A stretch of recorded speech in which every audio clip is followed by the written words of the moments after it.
Swastiastu. Baik, di sini saya akan menampilkan RPP pengendalian emosi.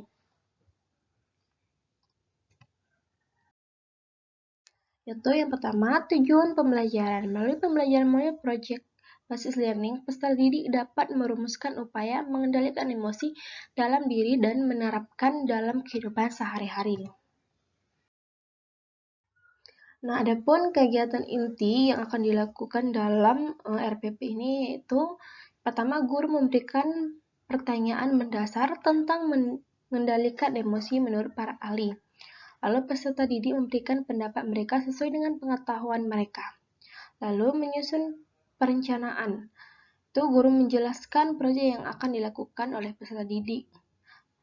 Sebelumnya, guru akan menjelaskan materi tentang pengendalian emosi. Lalu guru menjelaskan pengertian pengendalian emosi menurut para ahli, faktor-faktor terjadinya emosi, dan cara mengendalikan emosi. Nah, selanjutnya guru akan memberikan tugas ke siswa. Lalu ada menyusun jadwal, memantau siswa, dan bagaimana kemajuan tugas atau proyek, lalu penilaian hasil. Nah, berikut saya akan paparkan materi tentang pengendalian emosi. Bagaimana definisi pengendalian emosi menurut para ahli? Nah, yang pertama, menurut Harlock, menjelaskan bahwa pengendalian emosi merupakan suatu bentuk usaha yang menitik beratkan pada penekanan reaksi yang tampak terhadap suatu rangsangan yang menimbulkan emosi dan mengarahkan energi emosi tersebut ke suatu bentuk ekspresi yang bermanfaat dan dapat diterima oleh lingkungan. Lalu, menurut Santoso, menjelaskan bahwa pengendalian emosi berarti juga melakukan suatu bentuk pengelolaan emosi.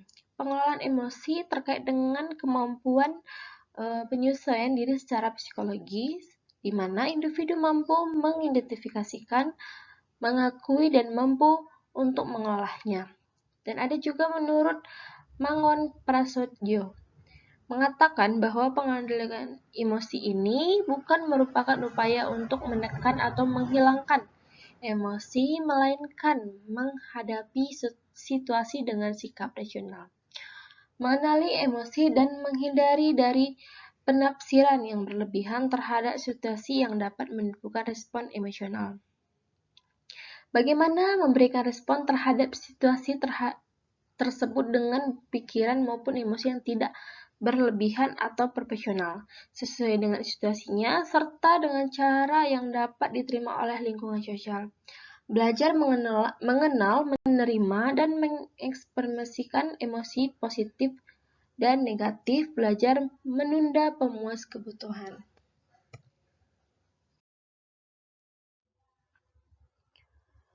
Jadi, dapat kita simpulkan bahwa pengendalian emosi dalam penelitian ini adalah menahan, mengontrol luapan perasaan baik senang maupun sedih yang muncul dalam waktu yang singkat dan melampiaskannya ketidakpuasan, kekecewaan, atau kesalahan ketika terjadinya emosional yang tidak terkendalikan, tidak mengenakan dan menimbulkan konflik, serta suatu peristiwa interpersonal yang biasanya menimbulkan penilaian negatif dari diri atau masyarakat, juga merupakan suatu respon dorongan sekaligus tujuan dari seseorang serta dioperasionalisasikan sebagai perasaan-perasaan dan ekspresi perilaku.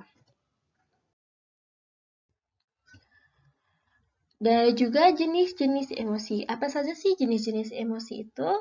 Nah, yaitu yang pertama ada duka cita, iri hati, marah, gembira, cemburu, khawatir, takut, sebal, bahagia, afeksi atau sayang, lalu yang terakhir frustasi.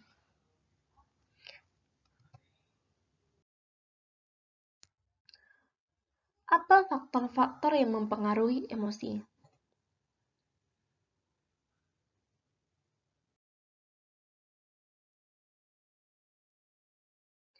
Faktor-faktor yang mempengaruhi emosi yaitu yang pertama, pengalaman traumatik.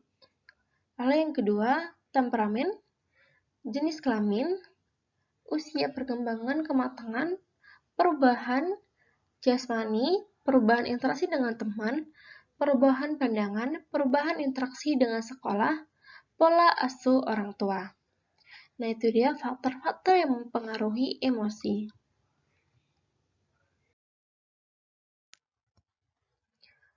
Lalu cara mengontrol emosi supaya tidak marah atau bisa mengendalikan emosi dalam diri.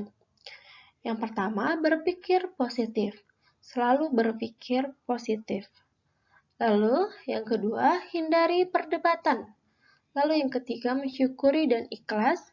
Keempat, pergi untuk sementara waktu. 5. Tidak peduli sementara waktu. 6. Hindari rasa memiliki yang berlebihan. 7. Mencari aktivitas yang disukai.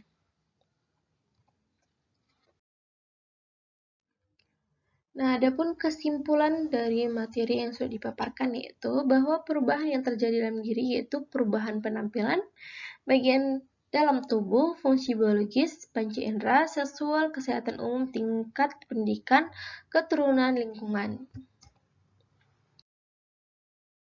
Nah, adapun tugas siswa yang akan dikerjakan oleh siswa yaitu sebagai berikut.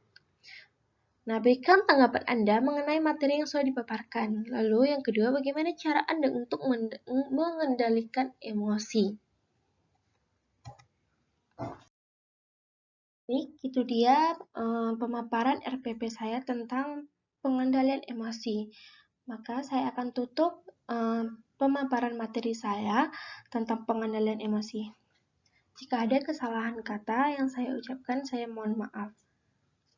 Om Santi Santi Om. Terima kasih.